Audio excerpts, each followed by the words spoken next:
Então, de volta aqui em mais um bloco do nosso programa, você que nos acompanha sempre, nesta edição, você sabe, estamos abordando a questão do plano diretor, todas as suas etapas, e nessa fase do nosso programa, você já sabe perfeitamente o que é o plano diretor, qual a sua importância e alguns aspectos legais ligados ao plano diretor. Mas nós não poderíamos, neste programa, deixar de conversar exatamente com o presidente da Câmara Municipal, que tem uma responsabilidade muito grande exatamente na análise e posterior aprovação do plano diretor. Por isso, nós estamos aqui com o vereador Isaac Tayá.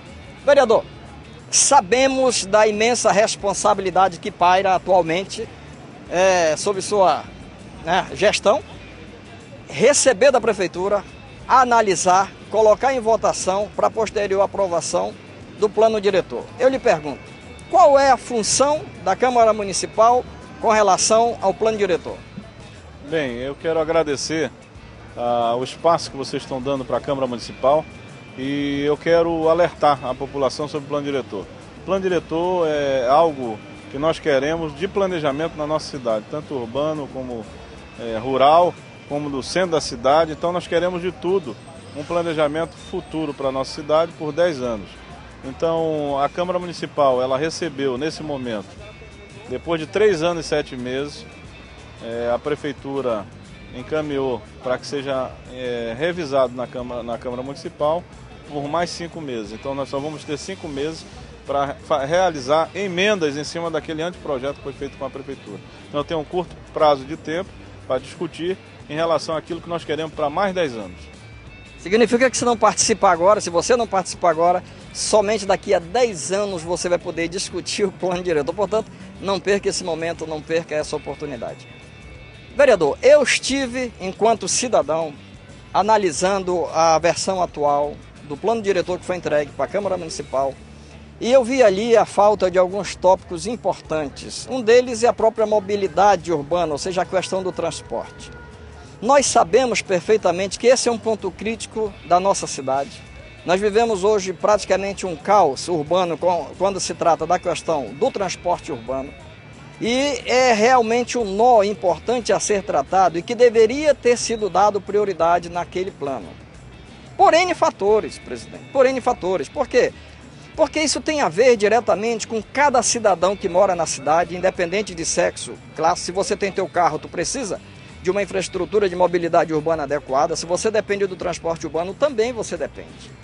E eu queria chamar a tua atenção para o fato de você começar a pensar em questões que muitas vezes não te chamam a atenção. Por exemplo, qual é o impacto do nosso sistema de transporte urbano hoje na saúde? Será que um cidadão que fica uma hora e meia esperando um coletivo, ele não tem um impacto na sua saúde, uma questão de estresse ou gastrite? E, além disso, fica um cidadão improdutivo, porque ele não pode fazer nada. Ele fica ali parado a mercê de quê? Então isso tem um custo para você. Eu entendo então, presidente, que esse é um item que deveria ser dado prioridade. Como é que está sendo analisado isso? Bem, na realidade a cidade não tem planejamento. Desde 2002, os prefeitos que passaram não se preocuparam em relação ao planejamento da cidade.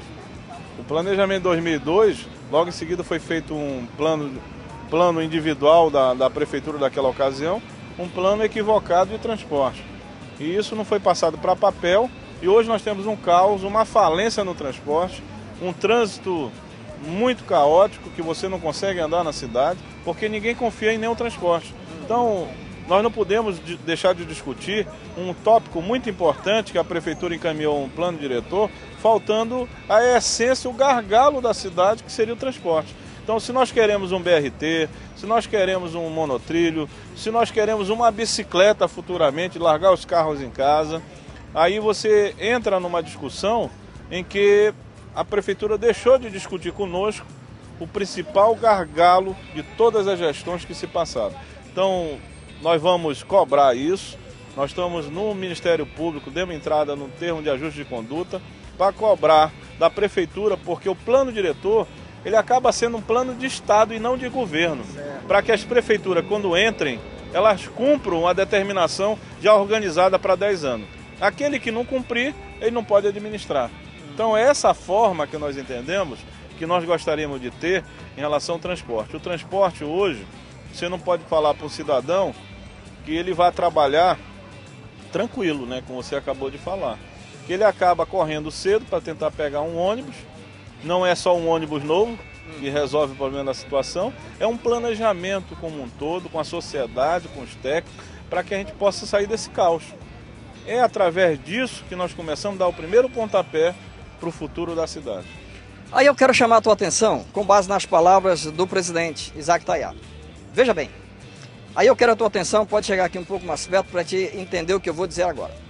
Há uma tendência muito forte de que o nosso sistema de mobilidade urbana ainda se agrave cada vez mais por alguns fatores importantes. Primeiro, nós percebemos ano a ano um aumento de produtividade e de produção dos carros.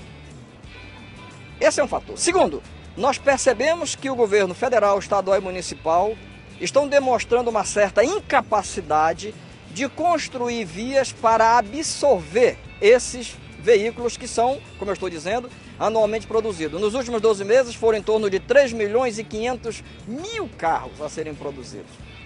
Ok? Então esse é um fator. O terceiro fator que eu quero chamar a tua atenção, e não esqueça disso, é o fato de que o carro, enquanto conceito, eu não estou falando de modelo, eu estou falando de conceito.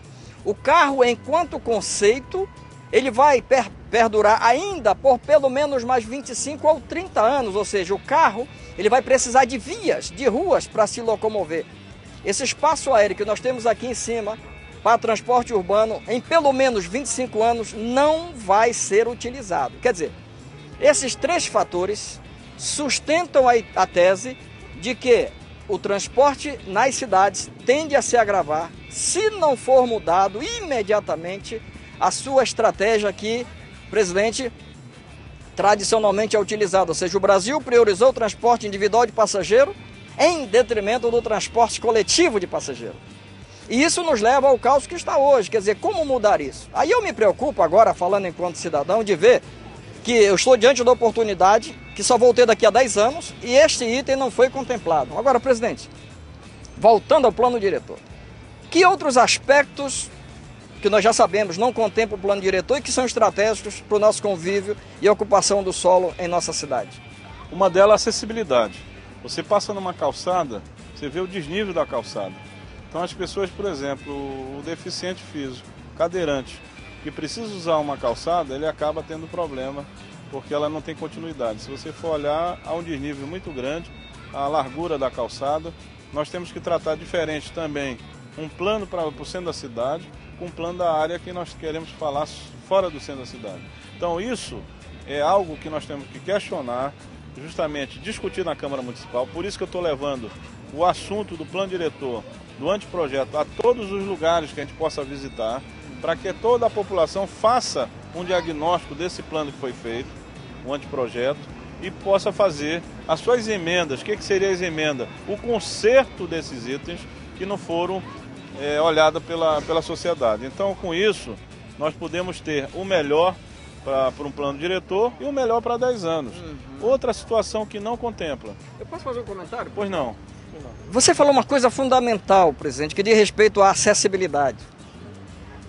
Você que me acompanha agora, que tem restrições físicas, você que me acompanha agora que é idoso, e os teus familiares vão se sensibilizar com o que eu vou dizer agora. Quando nós falamos em acessibilidade, presidente, nos lembra o seguinte, duas questões fundamentais. Uma, autonomia, e outra, segurança. Imagina você cadeirante nesse momento, em nossa cidade, querendo se locomover. Vai encontrar essas dificuldades. Então você não vai ter autonomia, ou seja, não vai poder ter a tua vida independente de se locomover sozinho, que não tem como. E não vai ter segurança também, porque você é idoso, aí vai cair, porque a nossa cidade ainda não oferece essas questões para você. Nós vamos fazer agora um intervalo e só um instante.